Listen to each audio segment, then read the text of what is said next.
Ya, pemirsa, kita lanjutkan perbincangan. Saya kembali menyapa Pak Ahmad Riza Patria dari fraksi Gerindra. Pak Riza, saat ini kalau kita bisa hitung-hitungan komposisi di DPR, kursi KMP sebelumnya 253, kemudian dengan hengkangnya PAN menyatakan bergabung atau mendukung pemerintahan, maka jumlahnya menjadi 204. Akan seperti apa nanti konstelasi politik di DPR? Jadi begini ya, harus dibedakan ya koalisi parlemen dengan koalisi pemerintah. Betul memang di parlemen jumlah kursi menjadi penting, ya kan? Tapi ada yang jauh lebih penting, yaitu sikap, komitmen, dan apa yang kita perjuangkan, gitu. Tadi saya di awal sudah menjelaskan, ya, KMP tidak perlu dirangkul, tidak perlu dimohon-mohon, ya. Sejauh program pemerintah baik, kita dukung. Tidak perlu diberi imbalan menteri, apalagi proyek, tidak perlu. Itu kita dukung. Tapi kalau memang program tidak baik, kita kritisi. Dan sejauh ini perjalanan KMP di luar, teman-teman bisa lihat. Ternyata kalau kita jujur, di setiap persidangan komisi dan lain-lain di luar, ternyata yang lebih keras pada pemerintah justru teman-teman KIH sendiri. Bukan teman-teman KMP, gitu. Kenapa? Karena yang kita perjuangkan adalah kita memahami berbagai masalah dan kekurangan yang ada di pemerintah. Kita beri kesempatan. Yang penting kita ingatkan apa program ekonominya, apa terobosannya, apa solusinya, bagaimana hukum, bagaimana politik, ya. Atau mungkin cara berpikirnya Pak Riza memang karena pemerintah sudah diserang oleh anggota partai pendukungnya sendiri, kemudian KMP tidak perlu melakukan serangan, tinggal duduk manis dan menyaksikan itu dihancurkan sendiri. Tidak dong, justru kan kalau kita berpikir negatif menghancurkan pemerintah, kita ikut dong supaya lebih banyak dong yang mengkritisi. Dan lain sebagainya. Kan kita tidak mengambil kesempatan, kita tidak mengambil momentum itu. Bahkan orang bingung, kok KMP baik saja, kan begitu. Memang KMP baik-baik saja.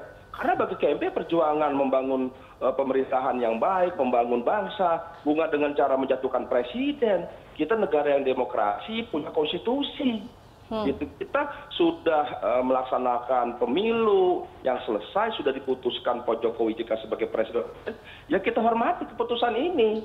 Itulah konstitusi yang kita hormati. Lalu kalau kita tidak sependapat, bukan lalu kita menjatuhkan, tidak, kita mengkritisi, memberi masukan, memberikan solusi. Itu yang dilakukan oleh KMP selama ini.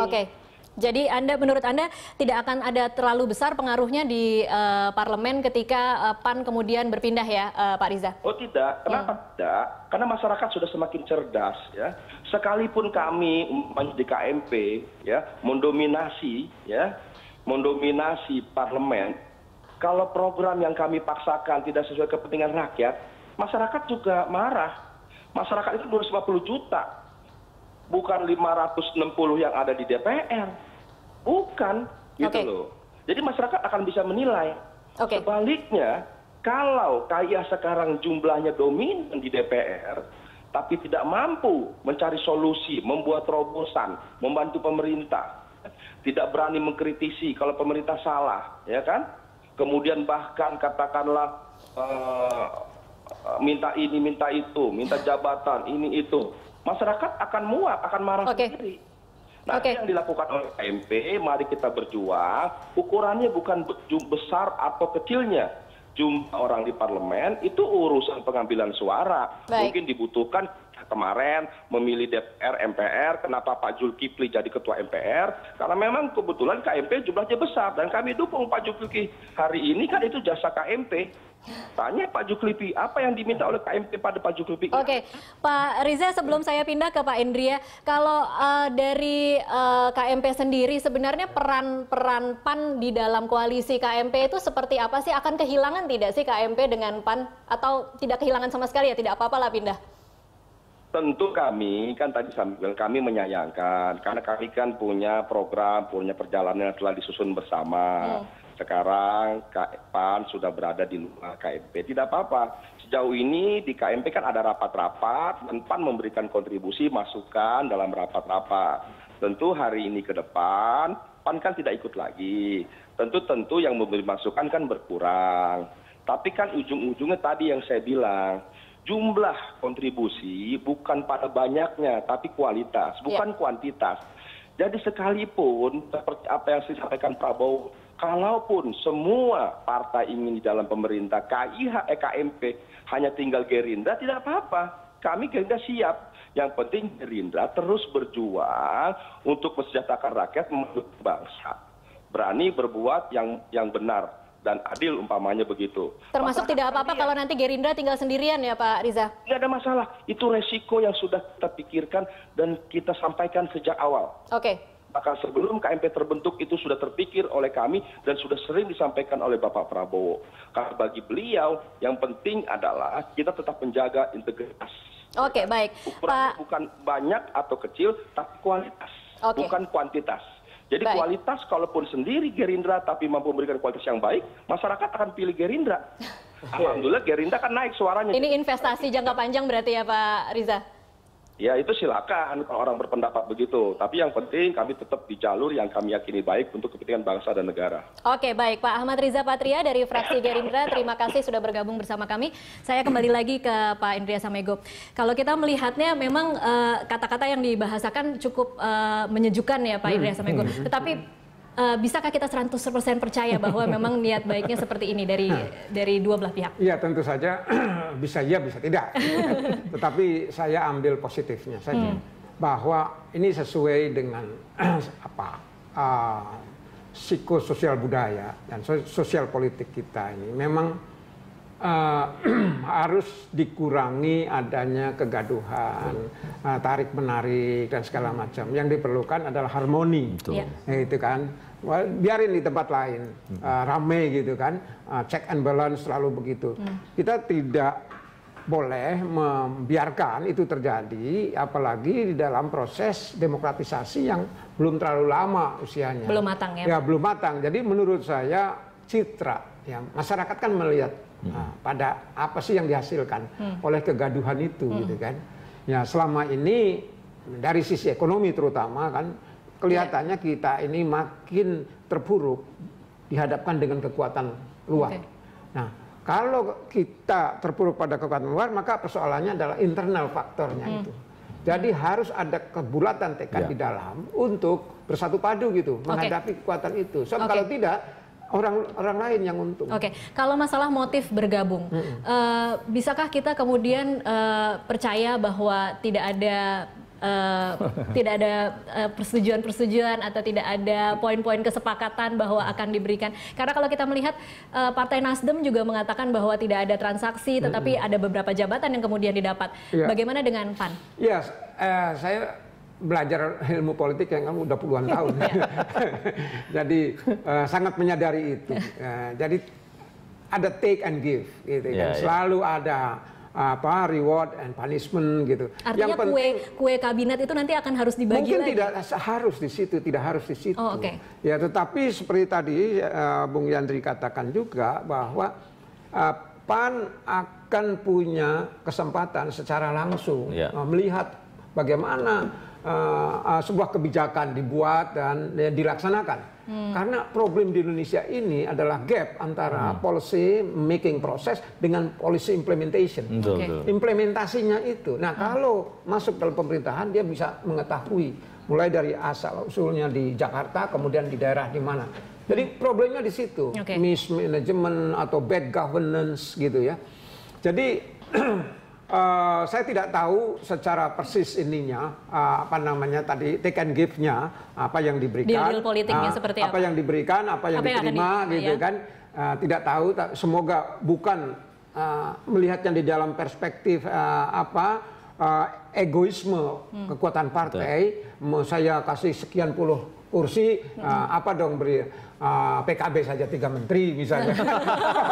Nah, cerita itu sudah lewat. Tadi secara normatif dikatakan bahwa itu adalah hak prerogatif presiden. Tapi kalau itu lagi yang menjadi persoalan, rakyat akan bosan melihat kelakuan politisi kita.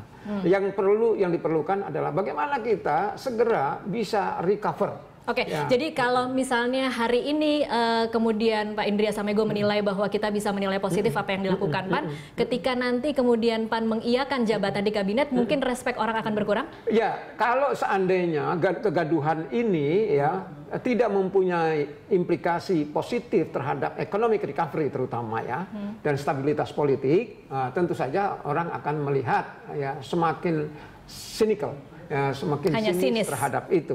Tetapi kalau seandainya dalam proses ya paling tidak 1 tahun ke depan ada kecenderungan perbaikan dan ternyata kita semakin kompak gitu ya. Saya kira kita perlu belajar dari Iran misalnya. Saya mendapat cerita kawan-kawan Iran hebat itu. Ya karena Iran kompak. Menghadapi Amerika juga kompak. Iya, bisa kan? Iya. Padahal Iran itu apa dibandingkan Amerika, tapi dia bisa kompak. Nah, Indonesia membutuhkan itu. Baik. Pak Yandri, kalau PAN sendiri menilai sewaktu berada di luar, evaluasi terhadap kinerja pemerintah seperti apa dan apa yang kira-kira akan disumbangkan oleh kan PAN? sekarang misalkan serapan APBN sangat rendah. APBD misalkan 273 triliun masih mandek di bank-bank daerah. Koordinasi antar menteri sangat lemah misalkan. Saya kira kalau PAN masuk di situ, kata Pak Indria tadi, ya PAN bisa sama-sama, bisa bareng gitu, bisa memberikan solusi. Nah kami berharap ketika kami masuk ini ada efek positif. Dan kami, saya katakan tadi, niat baik itu bukan karena barter kekuasaan, bukan. Nah kalau misalnya ada reshuffle jilid 1, jilid 2, jilid 3, itu kan prerogatif presiden. Presiden juga bisa melihat, oh ini menteri ini perlu dievaluasi, oh ini menteri ini perlu diganti. Dan itu harus kita hormati. Tapi saat ini sudah ada nama-nama yang kira-kira disodorkan ke presiden kalau akan kalau sampai hari ini di internal partai belum pernah kita bicarakan. Belum pernah kita bicarakan siapa belum yang ada posisi-posisi tertentu yang diingat. Nggak ada. Dan kita hari ini melihat bangsa ini perlu kebersamaan, perlu kekompakan, perlu tanggung jawab kita semua.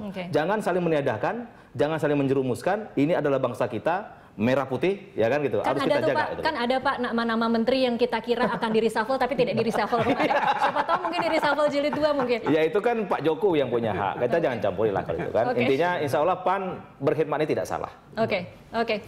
Kalau kemudian bagaimana nanti kalau ternyata kita menyaksikan akhirnya PAN memang menempati sejumlah posisi di kabinet? Ya.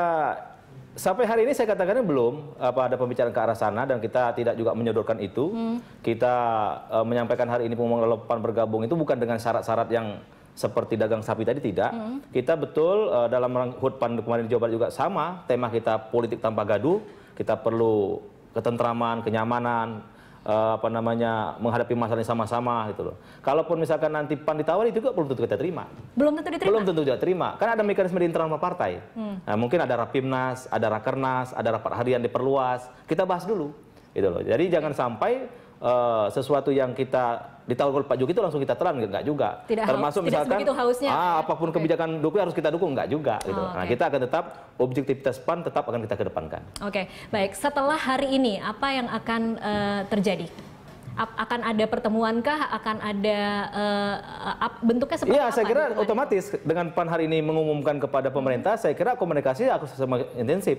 Sehingga ide-ide berlian dari PAN, kemudian ide-ide berlian dari pemerintah kan mesti dicunkan itu, mesti dicocokkan kan, bisa dikomunikasikan dengan baik gitu.